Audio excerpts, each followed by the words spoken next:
have a need. We're not asked to do everything. When it came to helping to rescue 27 million slaves, God wasn't asking us to do it all. But he said, what's the one thing that you do have? And if you give me that one thing, I'll be able to do something absolutely miraculous with it, Christine, but I need the one thing.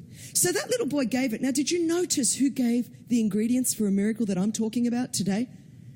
It's quite fascinating to me that it was the little boy that was uncounted that provided the ingredients for the miracle that counted. The text tells us that there were 5,000 men counted that day.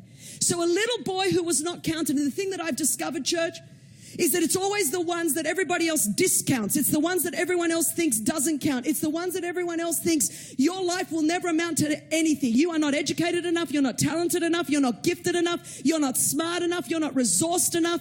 Everyone else discounts us. You are not a celebrity enough. You don't know the right people. Jesus says, I might just be able to use that person that everybody else has discounted, the one that society thinks doesn't count, because I know that I'll get glory from that life because everyone will know that they could never have done it in their life. God always takes the ones that everyone else discounts. You know who packed his lunch that day? I promise you, if you know anything about society at this time, it was not his father. His mother packed his lunch. Do you think when that woman got up that day and packed some anchovies and some Ezekiel bread, she thought she was doing anything that was world-changing? Yet she was packing the ingredients for a miracle in that little boy's lunch that I would be talking about 2,000 years later.